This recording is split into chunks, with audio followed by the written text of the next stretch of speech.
I decided today that my marriage is too violent, but I'm afraid of what happens next.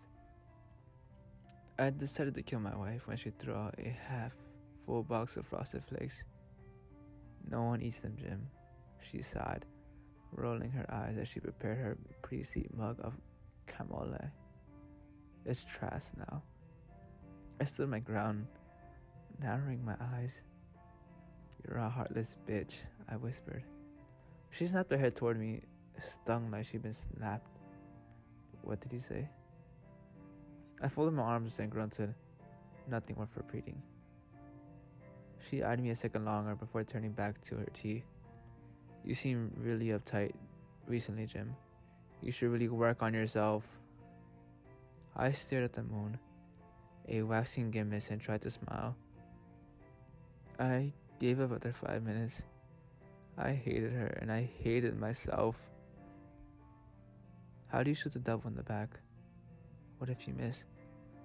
The usual suspects guy should something exactly right, and that quote is at top of their insights.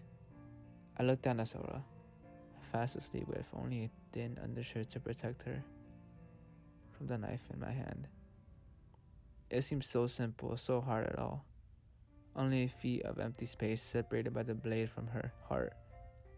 But years of marriage had formed an invisible boundary that was no less. Despite its lack of physical manifestation, I hated myself more. Then I thought of Frosted Flakes. I remembered the moon and how I had no one to share its Mari with. Hot anger squeezed sweat from my forehead and curled it around my brows to sting my eyes. I blinked. She sighed and turned over to her sleep. Sora was unprotected, but she wasn't afraid of me. That sent me over the edge. I was weak because I believed it, and not vice versa. I raised a knife, lunging toward her like a wave of vomit, inevitably rising from the gut. I knelt on the bed. The mattress squeaked and rolled, giving Sarah the chance to turn over and strike at me. I pulled the knife back. One of her hands grabbed my wrist and the other wrapped around my throat. I threw my weight backward, sending us both tumbling to the floor. I don't hate you, she hissed in my ear. Because I just can't feel anything.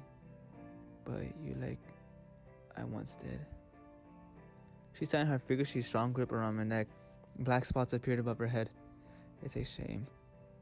Because at one point, you were really kind of okay. With a final heave of energy, I sprang my feet off the floorboard and pushed her upward. Sora was unnaturally strong. I stood at 190 pounds on her at 130. The flip twisted her grip. With a final tearing pain, she released me, gagging and gasping. I rolled toward the windowsill, trying to pull myself into a standing position, but she grabbed my ankle and held fast. You were never strong enough to walk away, Jim, she hissed. Don't pretend you're ever going to grow that set of balls.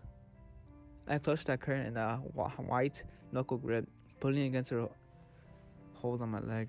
I hated myself and I hated her.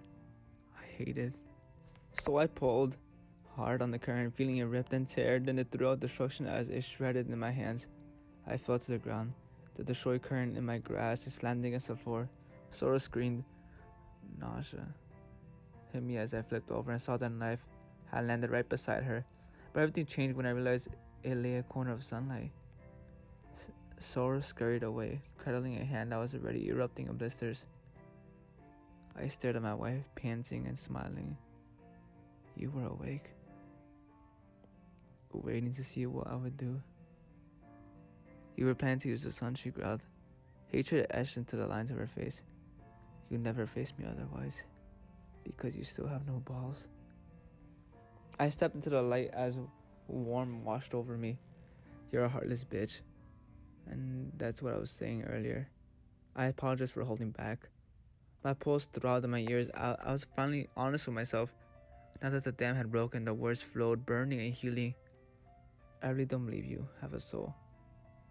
Do you really not realize that you're affected by 1,000 hard choices someone else had to make for you? She spat. It wasn't easy, she pressed, wiping her eye with a trembling hand. But the way my kind harbored strength, she pressed in a softer voice. I explained this 1,000 times, Jim. You ate her alive, Sora, I growled. And I will live 10 times longer than she ever would have. She cocked her head. It's the way of things. My hand balled into an involuntary fist. You could have consumed anyone, my voice shook. No one's body couldn't have given me that much strength. She was your fucking daughter. She was my fucking daughter. Spit flew from my mouth. I couldn't stop shaking. A harder sacrifice means a bigger payoff, she answered in a near whisper. Now she threatened to tear me apart, but I kept my eyes level. Which is why you're going to be so gratifying to make yourself in your last moments. I folded my arms close to my chest. I'll see you soon, honey. I closed my eyes and the thoughts of Carl rushed into my head. Despite my efforts to keep them away, frosted flakes are like cornflakes after they invented a favor.